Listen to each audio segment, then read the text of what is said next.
সকালবেলা ঘুম থেকে উঠেই দেখি এত সুন্দর ভিউ আর সুন্দর সুন্দর হাওয়া চলছে, আমার তো ভীষণ ভালো লাগছে। একদিনের জন্য ঋষিকেশ থাকার জন্য এই হোটেলটা ভীষণ ভালো। আর আমরা বেশিরভাগ টাইম আমরা ঘরে থাকি না, তো আমরা এই হোটেলটা নিয়েছিলাম, কিন্তু এর ভিউ ভীষণ ভালো। আগের ডিসেম্বরে যখন আমরা ঋষিকেশ গিয়েছিলাম এই হোটেলটাতে ছিলাম, ভীষণ ভালো হোটেলের ভিউটা, দারুণ। বাইরে কি সুন্দর ঠান্ডা ঠান্ডা হাওয়া চলছিল আর আমি রেডি হয়ে এখানে এসব করছিলাম, বেশ ভালো লাগছিল।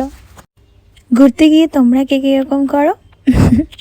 তো সেখানকার হাওয়া এত ভালো ছিল যে সেখানে ফোনটা রেখে আমি পোজগুলো দিচ্ছিলাম, আর বাইরে থেকে ওই হাওয়াগুলো আসছিল, পাহাড়ে ঠান্ডা ঠান্ডা হাওয়া। তারপর আমি আর চাঁদ কিছুক্ষণ খেলছিলাম।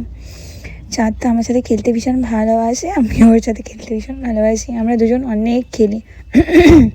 গলার ভীষণ খারাপ অবস্থা, যাই হোক।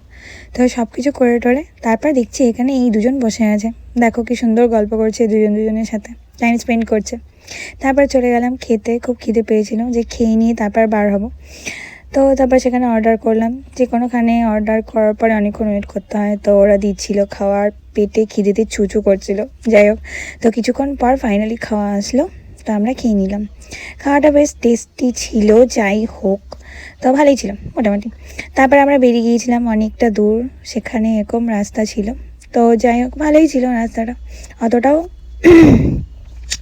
তারপর আমরা ফাইনালি এখানে আসলাম, এখানে এসে টিকিট নিলাম, তারপর ভেতরে ঢুকে গেলাম। আর সেখানে গিয়ে আমি বললাম যে আমি একটা চা খাবো, এই পাহাড়ে অনেকে দেখেছি অনেক চা খায়, তো আমিও পোজ দিয়ে চা খেলাম।